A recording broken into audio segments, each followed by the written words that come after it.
वहाँ जाके अनुष्ठान किए, कई कई अनुष्ठान किए, लेकिन दोनों सो रहे थे।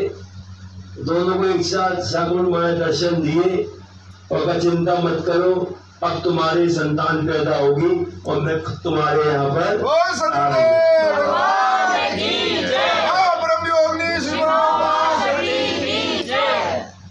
फिर सीमा का जन्म हुआ यहाँ पर। उसके बाद महाराज जी के लीला अवसान के बाद जब माँ प्रचार कार्यक्रम में चली गई थी तो मैं यहाँ पर कई बार आया, इस कमरे का ताला ही बंद था। सब कमरे यूज में आते थे, यहाँ पर ये कमरा कभी किसी ने यूज नहीं किया। क्या बात? ये अपना ताला ही बंद था इसका। फिर कई सालों बाद, काफी सालों बाद शायद ये कमरा खुला और इसमें सामान वामान सब बहुत मतलब खराब हो रहा था, पड़ा हुआ था, कोई ने इसको छेड़ा नहीं था। फिर यहाँ पे ये खुला, जो उनका तेज था, समय का इंतजार था कब ये पट खुलेंगे, हम लोग दर्शन से लाभान्वित होंगे। उसके बाद ये खुला और धीरे धीरे यहाँ पर जो है सब भक्त लोग, प्रेमी लोग आने लग गए, दर्शनों का लाभ देने लग गए आकर यहाँ पर। तो ये वो स्थान है। भविष्य में गानी किस रूप को लेकर जाएगा, आगे बढ़ेगा, ये यहाँ पर क्या क्या हो उस कहानी जा सकता। और मन कहता है यहाँ एकदम बहुत बड़ा मेला लगेगा। यहाँ पर एक संत आया करते थे माता जी की माँ के पास। उनका अंदर कई सिद्धियां थी, एक खंड से योग की सिद्धि थी। माँ बताती थी कि वो जो है लेटे लेटे ही अपने शरीर के कई खंड कर लिया करते थे, अलग हाथ अलग, पैर अलग, ये अलग वो अलग। तो मुझे बीच में याद आई घटना, जब माँ का जन्म नहीं हुआ था तब उन्होंने कहा था, कुंती देवी तेरे संतान तो नहीं है पर तेरे यहाँ पर भगवती स्वयं जन्म लेगी आकर। ये उन संत ने माँ से कहा। और एक माँ के यहाँ पे संगीत गुरु थे, उनका मुझे नाम याद नहीं आ रहा, राजपाल शास्त्री जी। वो माँ उनके पास संगीत सीखने जाती थी, छोटी सी थी। माँ कहती थी मैं हारमोनियम सर पर रख के अपना सुबह 4 बजे उनके पास जाती थी। और वहां पर एक माँ जी तो थे कोई, तो दोनों संगीत का अभ्यास करते थे। तो वो क्या करते थे, माँ को संगीत सिखाने से पहले माँ की देवी की तरह पूजा करते थे। पहले उनके चंदन लगाते, हलवा बनाते, हलवे का उनका भोग लगाते, फिर संगीत से फिर उनको संगीत सिखाते। मुझे याद है कैसे वो भगवती का प्रचार प्रसार फैलता गया और वो दीदी से माँ बन गई और दुनिया में जगजननी मालूम दर्शन होने लग गई, कृपा होने लग गई। मैं वृंदावन में था, वृंदावन में माँ के साथ हम गए थे। दूधनाथ जी थे, दूधनाथ जी की पत्नी थी, राधा बहन जी थी, मैं छोटा भाई था। हम जब वृंदावन में गए तो वहाँ पे श्रीपाद बाबा है। और श्रीपाद बाबा को कई प्रकार की सिद्धियां थी, जमीन में प्रवेश करना, आकाश में उड़ना और कहीं भी प्रकट हो जाना, ये सिद्धियां उनके अंदर थी। तो हम वृंदावन पहुंचे तो मालूम पड़ा वो बाबा जो है रूठ गया अपने शिष्यों से, शिष्याओं से, और छत पे ऊपर चला गया। 8 दिन से नीचे ही नहीं आ रहा, न कुछ खाया पिया है। तो हम लोग गए, दूधनाथ जी को बहुत जिज्ञासा थी। तो दूधनाथ जी बोले भैया आप तो कह रहे थे वो बाबा हमारे घर आते हैं, बाबा तो आया ही नहीं, सामने ही नहीं है। तो मैंने माता जी से कहा माता जी बाबा तो छत पे चला गया, आ ही नहीं, क्या करें अब।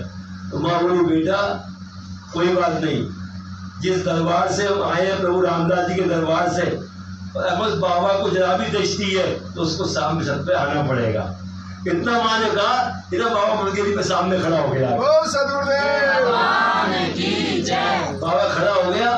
अब मैं जल्दी दौड़ के गया और मैंने उनको अपने बाबा का परिचय दिया।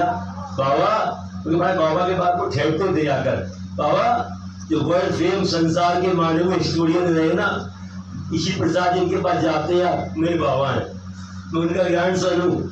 तो बोले क्या करूँ मैं, वाली बाबा है, क्या करूँ मैं, क्या हो रहा है। बाबा हम आपके दर्शन के लिए आए, दर्शन कर लिए, जाओ। दूधनाथ जी बोले कहा भैया जी क्या हुआ।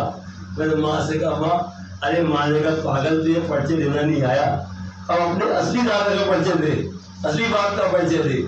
मैंने कहा बाबा हम प्रभु रामदास जी के दरबार से सिद्ध गोपाल सवाई आश्रम से आए।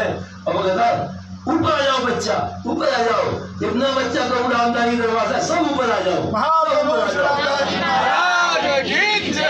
अम्मा उस समय राम नरेश यादव मंत्री बैठे हुए थे, वो मेरे खुद भोपाली लेवल कमिश्नर थे यूपी में, वो बैठे हुए थे और भी बैठे हुए थे। तो मुझसे बोले अरे मोड़ा, यूपी वाले ऐसे ही बोलते हैं, मोड़ा बाबा तो सामने आ गया, ऐसा भी दे दिए, अब तुम क्या जा रहे हो? बाबा बुला रहा है। अरे हम भी चले? नहीं, हमको बुलाया, गाड़ी रुक जाओ। हम गए, ऐसे हम सब पहुंच गए, बाबा वाले इतने लोग थे, गुंडाजी बाला बेटी वगैरह। बाबा ने झट कुंडी लगा दी अपनी, तो सब बंद कर दिया, बिठाया। बाबा लंगोटी के ऊपर टाट सा बांधे हुए थे, बाबा ने टाट खोला, माँ के लिए बिछा दिया और उसमें माँ को विराजमान कराया, बिठाया माँ को।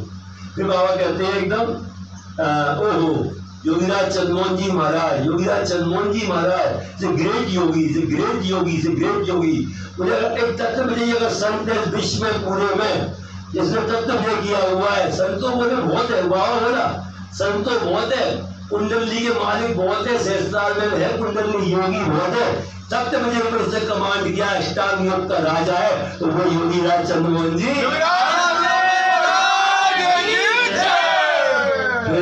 माँ ने कहा श्रीपाद हमने सुना तुमने 8 दिन से बेटा कुछ नहीं खाया।